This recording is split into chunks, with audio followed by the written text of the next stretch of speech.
Video. Hello. I'm talking about object shows now. I really want to for some reason. I've been pulled to. I looked at this one thing that I wrote back in like May, I think.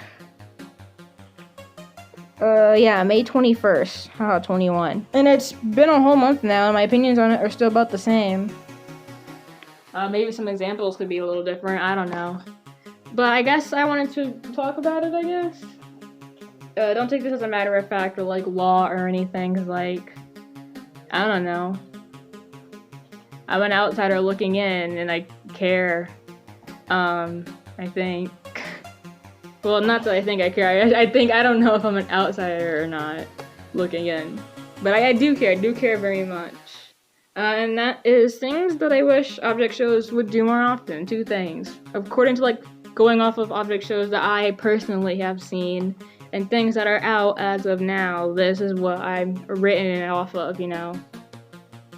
Cause like, with what I know about storytelling and all that, and what I see in object shows, they don't often align, and that kind of makes me sad. So I kind of just want to put this out there, maybe if anyone like needs help or anything, you know, if they're struggling to come up with something. I don't know. I just want to talk. Okay. One of the 2 things I wish object shows would do more often is make their characters the plot. From what I've noticed, there seems to be an uprise of object shows that have a good amount of planning and intention behind them, which is cool to see. Using a simple formula and manipulating it to be something more is very creative. That's a community W, honestly. Although, I will admit, the plot threads in the shows I've seen seem very much jumbled together, maybe, says my articulated brain. When it comes to plots and object shows I've seen, it's never too much between the characters, rather some other outside problem or a higher matter or something that's like, you know, not within the realms of the show itself. I personally think that that's a waste of potential there. A good thing to keep in mind when writing a story is that your characters are, at face value, the story itself. You can have a cool concept and neat plot threads and all that, but if there's no one fulfilling that prophecy you set up, then your story kind of falls flat.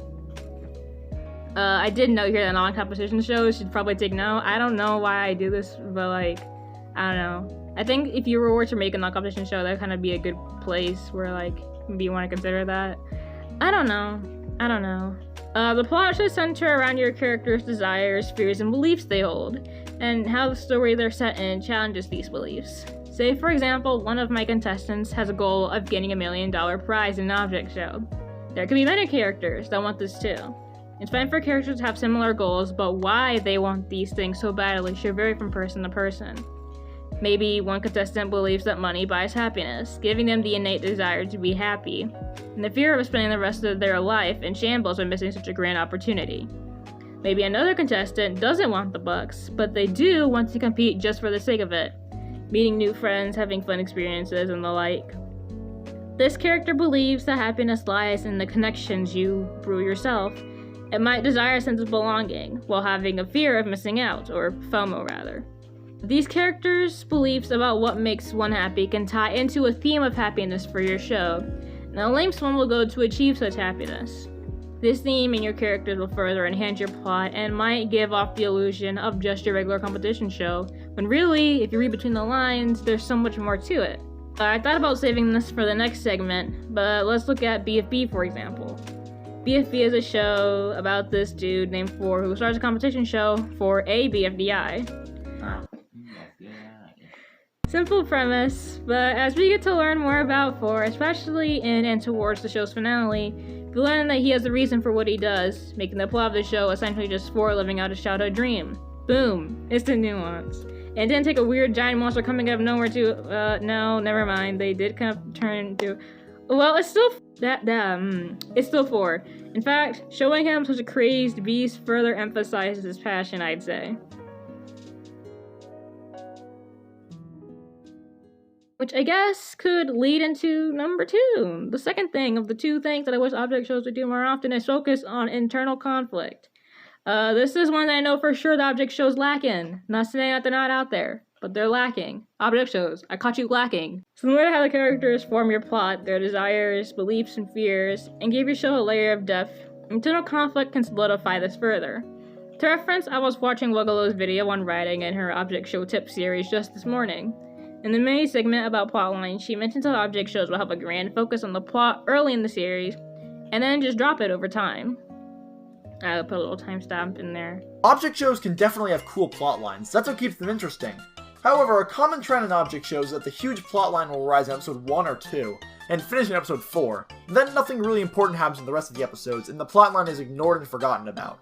What if I told you there was a way you could avoid this? Hello, friends. What Wuggalow's referring to here, at least from my interpretation of this, is called the external conflict, which is what happens within the story. External conflict alone can be engaging. Hollywood movies will prove that to you. But a way to spice up your external conflict is by injecting it with a little bit of internal conflict, which is why what happens within the story matters. I'd say this is where competition showed its brightest, whether you were voting or not. Let's say our two characters, the one that believes money can buy happiness, and the one that believes happiness is formed by the connections you make, eventually become friends and help each other work towards the big buck. Them simply having that rapport could stir up a good amount of story potential. Say, for instance, one of the characters is voted out. I know, tragic, boo-hoo, cry. We know what this means for the eliminated character, as they can no longer fight to achieve the desire. Or can they? But what does this mean to the others around them? What does it mean to their friend? Why were they friends to begin with? Was one trying to take advantage of the other? Maybe the one who values relationships genuinely liked the other, and helped open up their eyes to another source of happiness. Something that was right in front of them, rather than something they had to fight for. I lost my train of thought, so I guess I'll leave the rest of that to your imagination. Sorry. you feel where I'm getting at? You know? Just a little bit? There's another point in Wuggalow's video she brings up about how each plot is bigger and better than the last. She uses inanimate insanity, for example, specifically on the case with the me phones and their creator. When one plot finishes, the next plot typically is even bigger and better. Take Inanimate Insanity Season 1 and Season 2. In Season 1, they had to defeat Me Phone 5. Now in Season 2, they have to defeat even more Me Phones, potentially including the creator of the Me Phones. Of course, breaking the pattern can be even cooler. You can have the characters defeat a big monster, then a small monster, then a big monster. This break in the pattern is just as entertaining. If, in 4 episodes, the contestants defeat a giant monster, the next plot is to have them defeating an even bigger monster or foe, or there's no progression and no fun. Considering the trajectory of this video, you'd be absolutely right to guess that I don't really fully agree with this. Again, she's focusing more on the external conflict of the show, which can be handy, but for it to matter and be considered as progress, there needs to be some value in it for the characters. Why does it matter to them? I personally don't think that you need such a grand external foe to spice up your story, or even a little one. Instead, have your character be their own foe, their beliefs specifically. As the show goes on, your characters get forced into the ring with their belief as it gets challenged throughout the series. Maybe they hang on to this belief, maybe they grow into a new one. It's really all up to you and the structure of your show. This, I believe, gives your show a sense of progress, rather than, again, the larger external foe that your character faces against. However, that's not to say that a grand external foe can't work out. Let's use the same Inanimate Insanity example, where they screw up with Me Phone 5 in Season 1, and then raise all heck in Season 2 with more Me Phones and their creator. I'm gonna be honest, actually, real quick. I haven't watched Inanimate Insanity in, quite a while. I'm going off of my pure, memory here, but I guess that still could work. If you look at it a certain way, it's not what happens that makes us invested, but rather why what happens matters to the characters. Me Phone's already got the baggage of dealing with his creator, which raises some internal conflict for him automatically, having to deal hands with the hands that created him. And not only that, but there's also internal conflict with other characters too, you know? We got a little bit of conflict with Fan and his egg. He's been trying to figure out what it is and to protect it at all costs, and it's important, especially the Fan, is emphasized over and over again. This gives more internal conflict potential, as not only has he found what his egg is, but also the species that the egg belongs to and his species' motives, giving him the floor to think about his next move. That actually is like the most memory-focused thing that's been fuzzy there, to be honest, but looking back on it again, there's also this point, like around this time where Fan discovers, well, like, the egg and the species and all that, where he's like kind of confronted with, like, the eggs start asking him, who are you, you know, like, who is Fan? And he's like, if I recall correctly, looking to all of these outside things that make him who he is, rather than who he, like, really sees himself to be on the inside. There seems to be like a really big identity thing with inanimate insanity, I noticed, which is like kind of cool, I think. That's a theme. That's a theme. Themes work really well with stories. I don't know if that was intentional or not, but that works well with stories, and maybe you should utilize them more often. But you know, internal conflict is there. That's what makes us matter about. That's what makes us care, you know, about these guys, about these characters. Inanimate insanity is really good. I recommend all the seasons anyway. This is a very loose example that I'll provide. It's in a show that I finally caught up with after years of meaning to, which is Paper Puppets. Paper Puppets Take 2 specifically. I emphasize the word loose here, as I'm not sure how well this fits. I just wanted to talk about Paper Puppets Take 2. The character, Journal, has these hallucinations about a character named Mr. Ham, who was a recurring role in Season 1. I haven't watched all of Season 1 yet, I will admit, but Mr. Ham is supposedly stuck in this alternate dimension, and I don't know how or why that came to be yet. Maybe it's just, you know, the real world, and they're in this new, like, not real, I don't know. Because of this, whenever Journal goes to talk about Mr. Hand, everyone is in disbelief, as there's no way in all laws our Journal should be having any sort of access to him. This puts pressure on Journal because not only does no one believe him, but everyone's expecting him to keep up pace and be at his best, which is hard for him at the moment.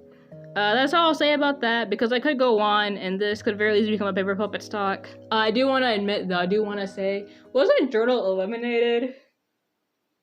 I think Journal was eliminated in the latest episode. That's kind of sad. I was really invested in that. I'm kind of sad he got eliminated. Oh well, I want to see how will we go on about that going forward. I wonder. That kind of wraps it up. Thanks for listening to my thoughts, or even bothering to hear me out. If you decide not to listen, you can hear someone and not listen to what they have to say, you know?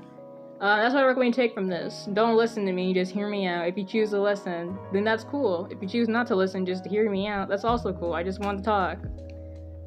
Plugging my own object show. That's not out yet, but I am working on.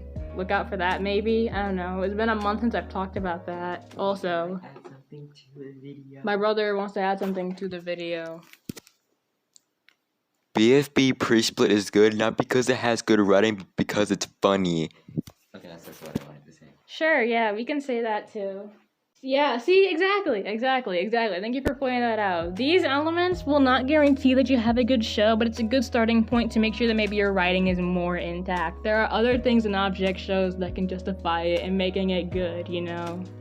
But maybe should it come as back to good writing? Probably not, but that's not to say that's the only thing that should make an object show fun, you know? It can have a very cool premise if you don't want to follow these writing things from me as a storyteller outside the object show community, who just happens to be looking into these cool shows and that I care about very much. You don't have to follow these things. You don't have to do that. I'm just saying, I'm just sharing my experience here. You do what you will. Your show is awesome. Your show is awesome. And your show, I bet, will be awesome once you come out with it. I'm talking to everyone. So yeah, you.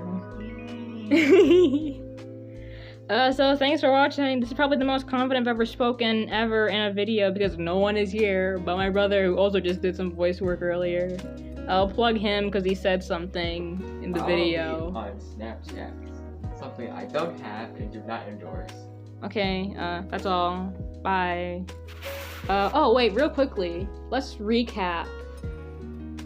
Number 1, characters are the plot. Try to think of something. Have your characters be the driving force of things. Don't have some external thing come out of nowhere, maybe. Or maybe if you are to do that, have it matter to the characters, you know, why this thing is happening is particularly bad for them in their situation.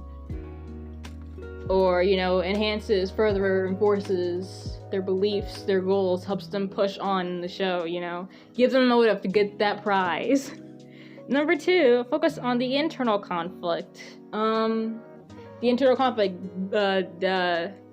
something your characters have to overcome within themselves, rather than something other, like on the outside, like a belief they have to overcome, or a flaw they have to learn to cope with, because like we can't all get rid of our flaws. Flaws are a thing that's ingrained to us as a species. We can't really get over those. It's just something we have to deal with, and learn from, and hopefully get better with, you know.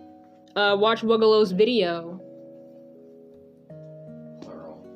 Oh yeah, plural. Watch all of Woogalow's videos. That's something else you should take from this, because those videos are really good. I know I talked about how she looks at the external conflict of things, but she knows that character interactions have value, and I appreciate that. Go watch those videos. It helped me a lot with my object show, and I think they're really good. And yeah, watch the shows I mentioned, and go watch other object shows, because I have object show playlists. I have a lot of object show playlists, wow. Oh yeah, watch my brother's show, BFWL, when it comes out. He has Shorts Up. I voiced the character Neon Ball in that show. She's, not the best character, but she's really good, I think. I like her a lot. I like all the characters a lot. Stan Tech Group, and subscribe. Thanks.